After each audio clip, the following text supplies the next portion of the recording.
J'aimerais vous paraphraser un petit peu l'histoire de la Bible, des évangiles en une histoire. Ça vous va? Vous aimez les histoires?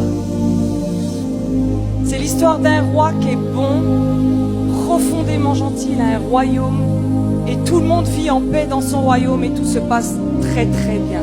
Il est profondément gentil.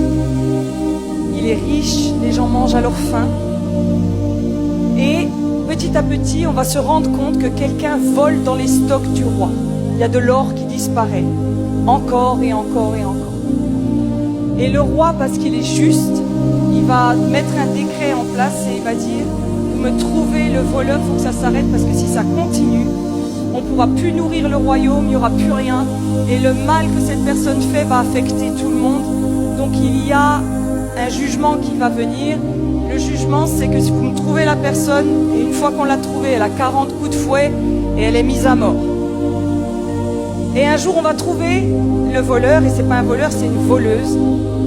Et quand on l'amène devant le roi, on se rend compte que c'est la fille du roi. Là, le roi, ça lui fait drôle, il l'aime infiniment. Il avait tout misé sur elle. Il savait qu'elle aurait la capacité un jour de faire comme lui, de régner sur ce royaume, de prendre soin des gens, c'était ça sa destinée. Il lui avait tout donné, elle n'avait même pas besoin de voler, ça n'a pas de sens, ça n'a pas de chance.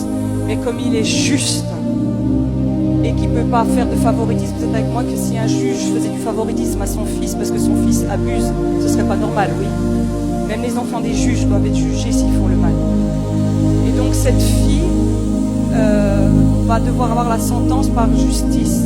Donc elle va venir devant le roi, on fait venir le bourreau et il lève la main pour commencer les coups de fouet les 40 coups de fouet qui doivent la mener à la mort.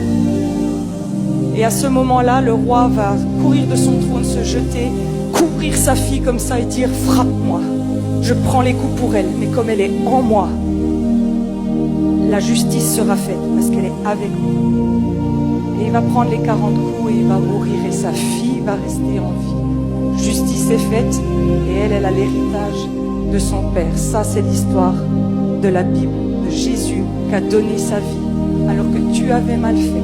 Mais par amour, il prend les coups pour toi. Et toi, comme tu es dans son amour, tu as été gardé, tu as été sauvé. Oui, amen. Il y a une personne qui a compris la puissance de l'évangile.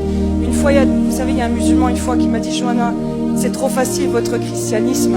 Vous faites ce que vous voulez, puis c'est votre Dieu qui se prend tous les coups. » Je lui ai dit « Sauf si tu as compris la puissance de l'amour qui était derrière. Si demain mon père, il se prend une balle pour moi, je ne vais pas dire « Oh, trop cool, je continue mes bêtises de toute façon. » Non, je vais ressentir l'amour qu'il a eu pour moi. Amen. Nous avons un roi d'amour qui nous aime infiniment, qui a donné sa vie, et pour que toi tu vives. Et c'est pour ça que les chrétiens peuvent avoir une bonne vie, parce qu'à partir de là, ce n'est plus simplement toi qui vis, mais Christ qui vit en toi. Et ça change tout. Amen. Alors que je préparais pour ce matin, hier soir en priant, j'ai vraiment senti Saint-Esprit qui m'a dit « Beaucoup de gens vont rencontrer Jésus aujourd'hui. Donc si vous êtes nouveau, vous ne connaissez pas Jésus, à la fin du culte, on sera là avec quelques pasteurs.